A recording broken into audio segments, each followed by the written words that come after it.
والإسلام ديني ومحمدا رسول الله ويقيني أدنو إليه ساجدا بجبيني اقبل صلاتي وللصلاة.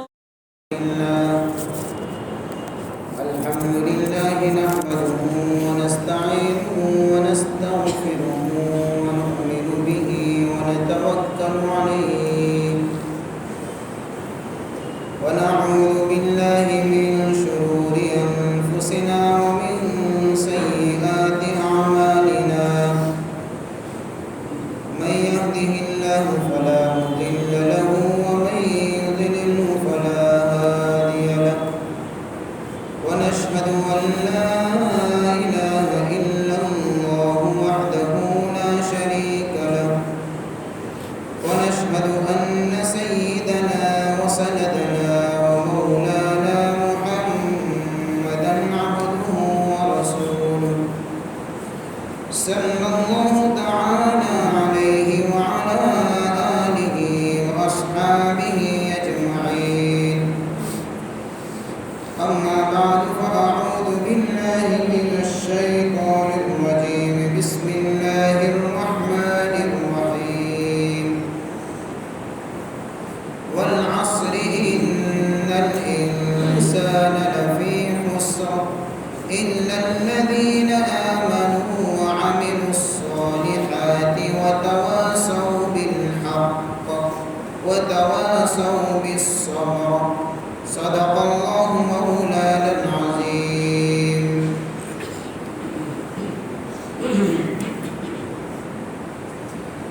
محترم بھائیو دوستو بزرگوں، یہ جو سورت پڑھی ہے اس سورت کا نام ہے سورۃ العصر. اس کا ترجمہ سن لیں. والعصر قسم ہے زمانے کی. ان الانسان بے شک سارے کے سارے انسان لفی خسر خسارے میں ہیں، نقصان میں ہیں.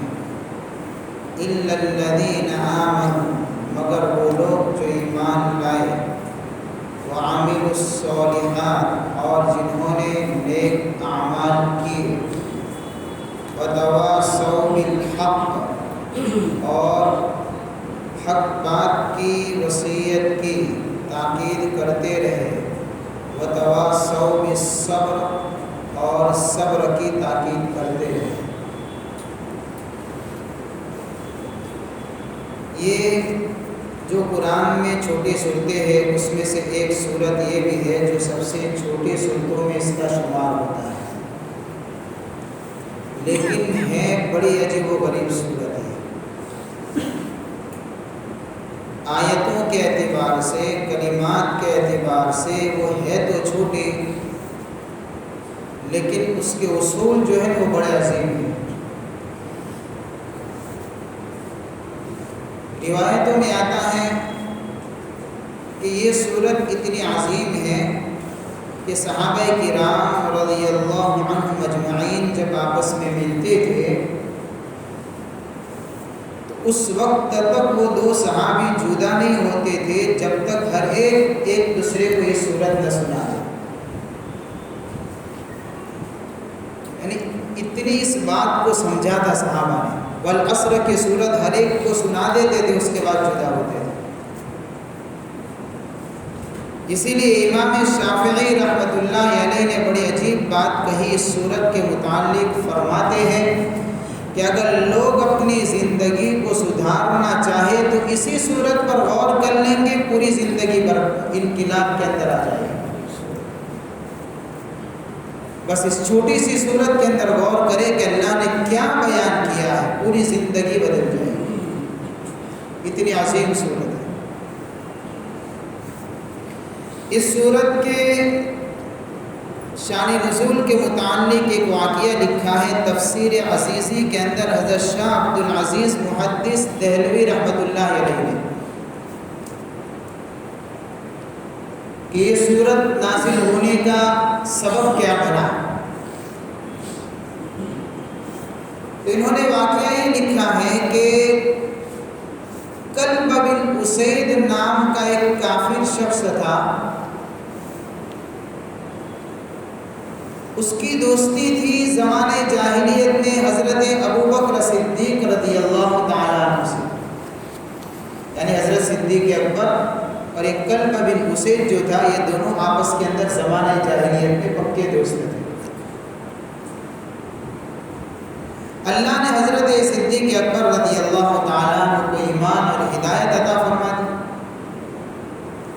پھر ایک زمانے کے بعد اس سے ملاقات ہوئی، حضرت ابو بکر صدیق رضی اللہ تعالیٰ عنہ کی جو پہلے کا جو دوست تھا، یعنی کلب بن اسید نام کے شخص سے ملاقات ہوئی۔ اس وقت وہ بھی کافر تھا، یعنی جب ملاقات ہو رہی ہے تب تک تو وہ کافر ہی تھا۔ تو اس نے حضرت صدیق اکبر رضی اللہ تعالیٰ عنہ سے یوں کہا کہ ابو بکر، تم تو بڑے تاجروں میں تمہارا تو شمار ہوتا تھا، اور جب تجارت کے لیے بیٹھتے تھے تو ایسا لگتا تھا کہ بہت بڑے ماسٹر مائنڈ آدمی ہو۔ کبھی تم کوئی تجارت گھاٹے والی کرتے ہی نہیں تھے، اپنی سمجھداری سے، اپنی عقل مندی سے اچھا خاصا تجارت کے اندر پروفٹ بھی لے لیتے تھے۔ تمہاری اتنی عقل مندی تھی، اتنی سمجھداری تھی کہ بہترین انداز میں تم تجارت کرتے تھے، اور میں تم کو جانتا بھی اس ٹائم سے، تمہارا نام تھا ایسی دانائی میں، ایسی سمجھداری میں۔ لیکن یہ تم نے کیا کر دیا کہ اپنے آباء و اجداد، اپنے باپ داداؤں کے دین کو چھوڑ کر، لات اور عزا کی پرستش کو چھوڑ کر تم ان بتوں کی سفارش سے محروم ہو گئے۔ تو عقل مندی کا تقاضا تو یہ تھا کہ تم نفع اٹھاتے، تم تو گھاٹے میں چلے گئے۔ یعنی اس نے، اس کافر شخص نے، حضرت صدیق اکبر نے جو ایمان قبول کیا، اس کو گھاٹا کہا، کہ گویا کہ اس کا کہنے کا مطلب تو یہ تھا کہ تم نے ہمارے دین کو اپنایا ہوتا تو تم نفع میں رہتے، تم کو کچھ فائدہ ہوتا۔ تم نے تو اپنے باپ دادا کے دین کو چھوڑ کر جو نیا دین اپنایا ہے، جبکہ حقیقت میں وہی حق ہے، اور وہ کہہ رہا ہے کہ تم اس دین کو اپنا کر بہت بڑا خسارہ اٹھانے والے ہو۔ حضرت ابو بکر صدیق رضی اللہ تعالیٰ عنہ نے جواب دیا کہ جو حق کو قبول کرتا ہے وہ کبھی گھاٹا نہیں اٹھاتا، جو حق کو قبول کرتا ہے کبھی گھاٹا نہیں اٹھاتا۔ تو اللہ تعالیٰ نے حضرت صدیق اکبر رضی اللہ تعالیٰ عنہ کی بات کی تائید کے اندر اس سورت کا نزول فرمایا کہ جو گھاٹے کی بات چل رہی ہے وہ کیا ہے، کہ دیکھو میرے پیغام کے ذریعے سے سمجھو اصل گھاٹا کس کو کہیں گے۔ تو اس واقعے کے بعد اللہ تعالیٰ نے اس سورت کو اتارا، جو بہت ہی چھوٹی سورت نظر آتی ہے، لیکن اللہ نے اس میں 4 اصول بہت بڑے بڑے بیان فرمائے، کہ کوئی آدمی چاہتا ہے، اور ہر کوئی چاہتا ہے کہ اپنے آپ کو نقصان سے بچائے، اپنے آپ کو خسارے سے بچائے۔ جیسے تاجر چاہتا ہے کہ میں اپنی تجارت کو گھاٹے سے بچاؤں، اس طریقے سے ہر انسان چاہتا ہے کہ میں اپنی زندگی کو بھی گھاٹے سے بچاؤں، اپنے آپ کو نقصان سے بچاؤ۔ لیکن نقصان سے بچانے کے جو اصول ہیں کہ وہ اصول اپنانے پڑیں گے کہ جن اصولوں کو قرآن نے بیان کیا ہے۔ جو قرآن اصول کے اوپر چلے گا اس کی زندگی کو اللہ گھاٹے سے بچائیں گے، دنیا کو بھی بچائیں گے گھاٹے سے، اور آخرت کا تو بچنا اللہ کی ذات سے یقین ہے کہ بچے گی، اگر قرآنی اصول کو کوئی اپنائے گا۔ ان 4 بنیادی اصول کو اللہ نے سورت میں بیان فرمایا ہے۔ ایک تو عقائد صحیح ہونے چاہیے، نمبر 2 زندگی کو نیک اعمال سے مزین کرنے کا، نمبر 3 حق بات کی تاکید کرتے رہنا جس کو ہم کہتے ہیں امر بالمعروف کرنا، اور نمبر 4 وتواصوا بالصبر، برائی اور گناہوں سے، ان ساری یعنی منکرات سے اپنے آپ کو روکے رکھنا جس کو ہم کہتے ہیں نہی عن المنکر۔ یہ 4 اصول کو اللہ نے بیان فرمایا۔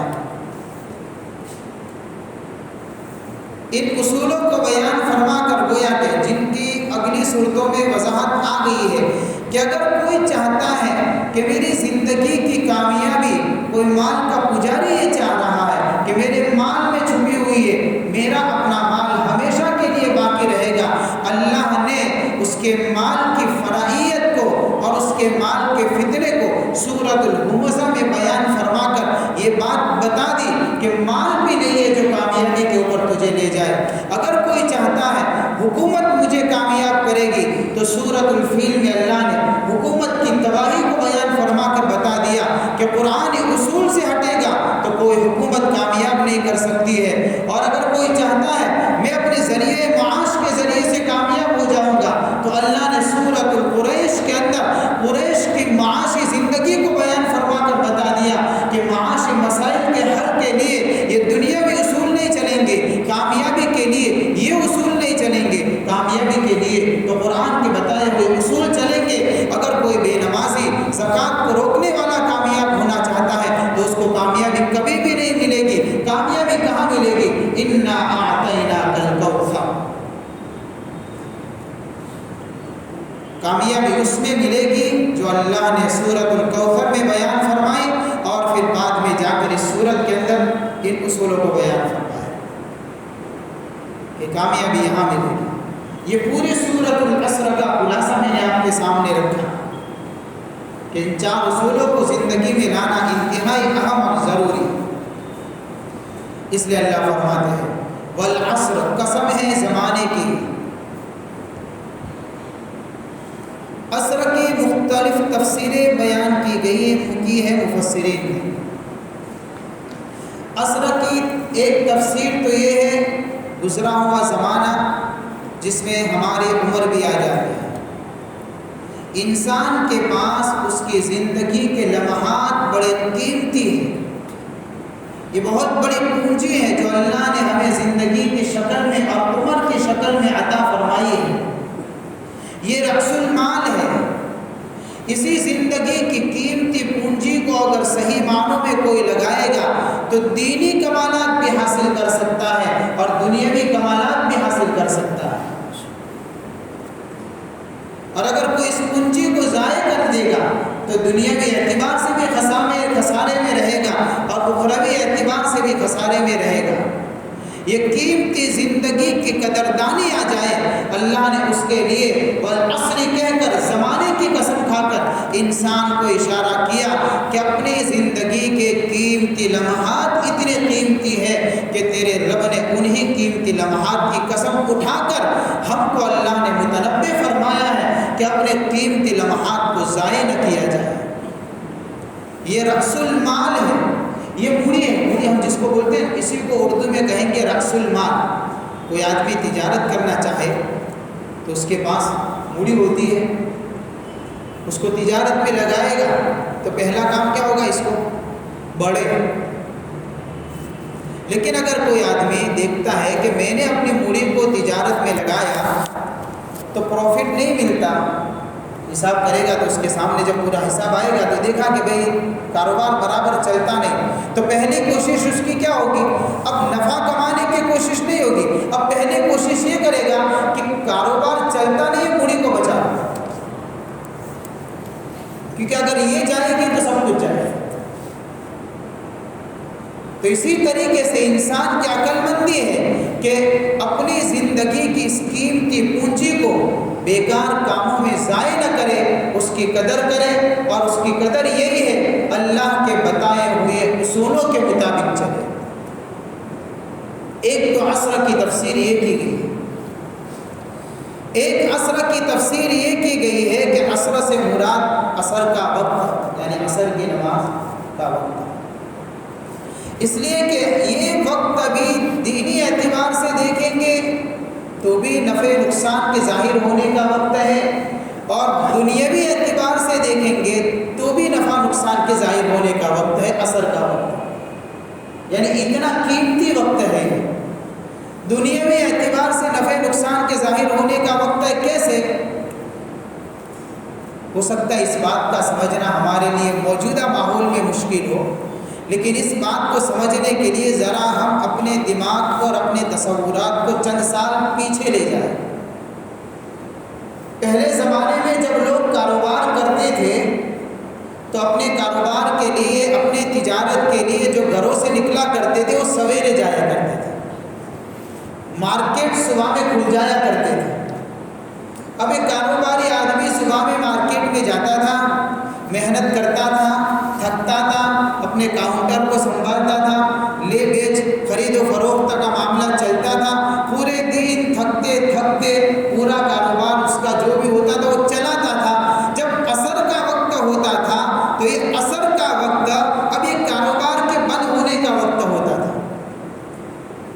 جب سویرے کاروبار چالو ہوتے تھے تو عام طور پر یہ مارکیٹ مغرب کے بعد پھر کیا ہو جاتے تھے؟ بند ہو جایا کرتے تھے۔ پہلے اس طریقے سے کاروبار چلتے تھے۔ ہو سکتا ہے ہمارا تو مارکیٹ ہی صبح، بلکہ ہماری تو صبح ہی 11 بجے ہوتی ہے، اب مارکیٹ کی صبح اس کے بعد 12 بجے ہوتی ہے۔ ظاہر سی بات ہے، یعنی جتنا بھی برکت کا پورا وقت تھا نا، ہم نے اس کو پوری نیند کے اندر پوری برکت حاصل کر لی۔ بیداری میں وہ برکت ہم نے نہیں لی، ہماری ساری برکت کو ہم نے سمیٹا ہماری نیند میں۔ آج یہ حال ہو چکا ہے۔ تو جب کاروبار کا بند ہونے کا وقت ہوتا تھا، عصر کا وقت، تو اس وقت وہ دکاندار کیا کرتا تھا؟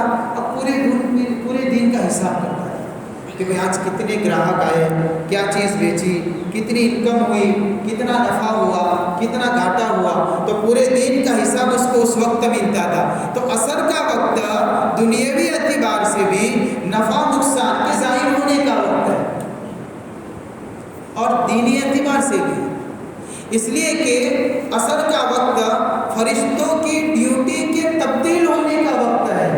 جب عصر کی نماز ہوتی ہے تو عصر کی نماز کے اندر وہ صبح والے فرشتے جو آئے تھے فجر کے اندر، وہ عصر کی نماز میں چلے جاتے ہیں، اور عصر کے اندر فرشتوں کی دوسری جماعت آتی ہے، وہ ڈیوٹی پر لگ جاتی ہے اور وہ فجر تک رہتی ہے۔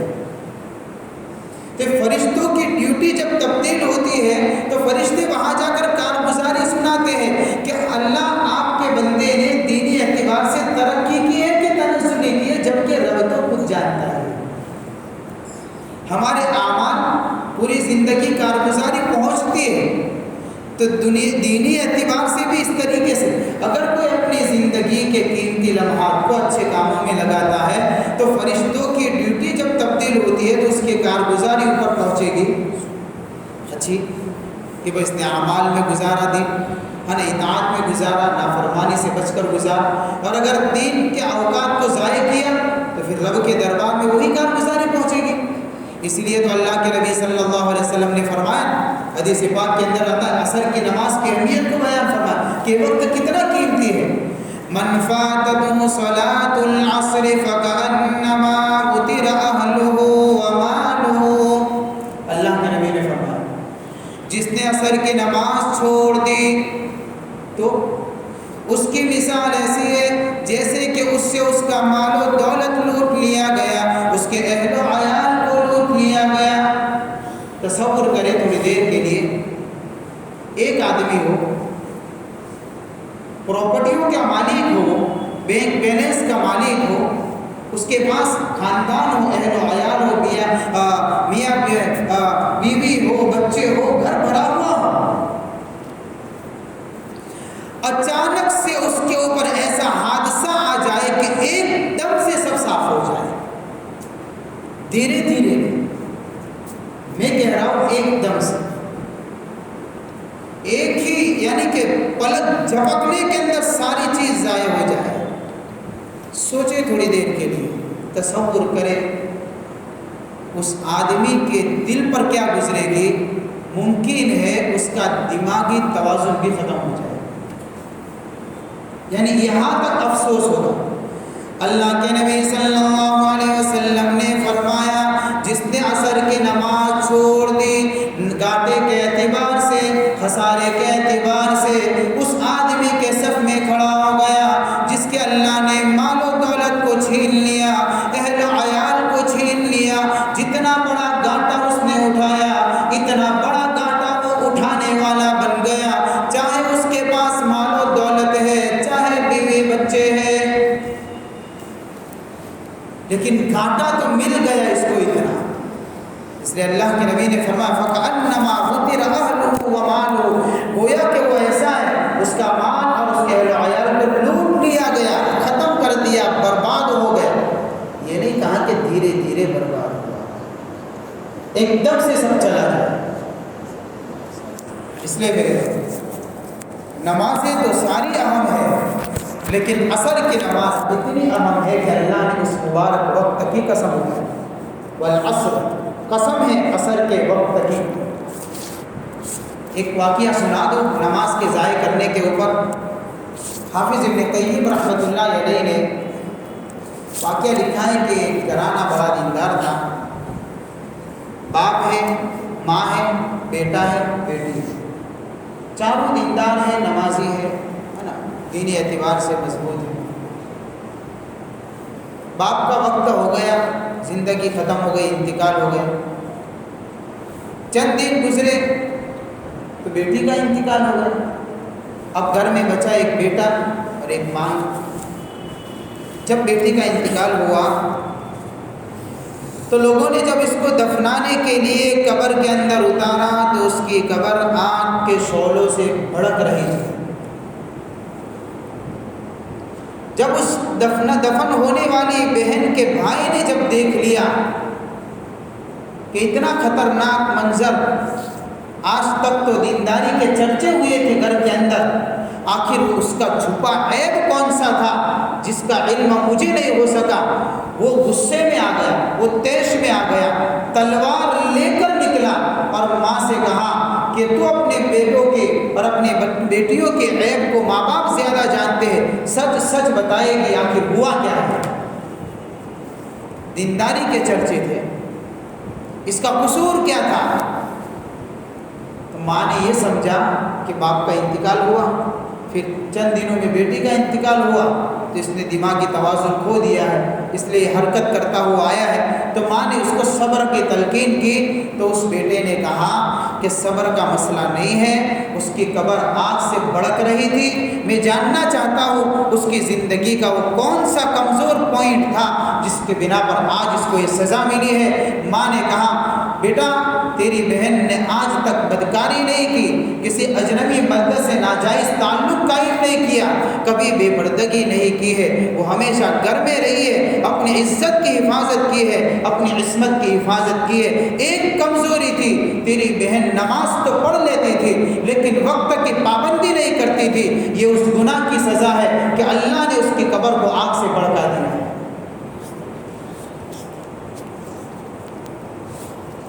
نماز تو پڑھ لیتی تھی، وقت کی پابندی نہیں پڑھتی تھی، یہ جواب نہیں دیا. ہاں نماز تو پڑھ لیتی تھی، وقت کی پابندی نہیں تھی. جو نماز ہی نہیں پڑھتا اس کی کتنی بڑی سزا. والعصر، قسم ہے عصر کے وقت کی. بعض مفسرین نے عصر کے وقت کی تفسیر کی ہے کہ عصر سے مراد زمانہ ہے، لیکن وہ زمانہ حضور کا مبارک زمانہ ہے، اس لیے کہ حضور کا مبارک زمانہ بڑی برکتوں والا زمانہ، بڑی فضیلتوں والا زمانہ، بڑی خیر کا زمانہ. اللہ کے نبی نے فرمایا خیر القرون قرنی ثم الذین یلونہم ثم الذین یلونہم، میرا زمانہ سب سے بہتر ہے کہ پھر میرے بعد کا زمانہ، کہ پھر میرے بعد کا زمانہ. نبی کا زمانہ، صحابہ کا زمانہ، تابعین کا زمانہ، تبع تابعین کا زمانہ، کہ یہ وہ زمانے ہیں کہ جس میں اللہ نے خیر رکھی ہے، برکتیں رکھی ہے. اس میں حضور کا زمانہ بعضوں نے کہا کہ یہ مراد ہے، اس لیے کہ حضور کا زمانہ برکتوں کے، رحمتوں کے اترنے کا زمانہ تھا، انوارات الہیہ کے اترنے کا زمانہ تھا، نور نبوت کا زمانہ تھا. جس نے حضور کی ہدایت کو قبول کیا انہوں نے ایسا نفع اٹھایا کہ اس نفع کے بعد کبھی گھاٹے میں نہیں آئیں گے. اور جنہوں نے حضور کی لائی ہوئی شریعت کو ٹھکرایا اور انکار کیا وہ ایسے خسارے میں چلے گئے کہ پھر کبھی بھی اس خسارے سے نکل نہیں پائیں گے. والعصر، قسم ہے زمانے کی. تو کیا ان الانسان لفی خسر، سارے کے سارے انسان گھاٹے میں رہیں گے، نقصان میں رہیں گے. بات آئندہ یہاں سے شروع کریں گے۔ اللہ تعالیٰ ہر اعتبار سے ہماری زندگیوں کو دینی اعتبار سے بھی دنیاوی اعتبار سے بھی گھاٹے سے نقصان سے اللہ بچائے، اور دینی دنیاوی اعتبار سے خیر اور برکت کے ساتھ، رحمت کے ساتھ، مہربانی کے ساتھ، ہر اعتبار سے ترقیوں سے اللہ ہمیں نوازے۔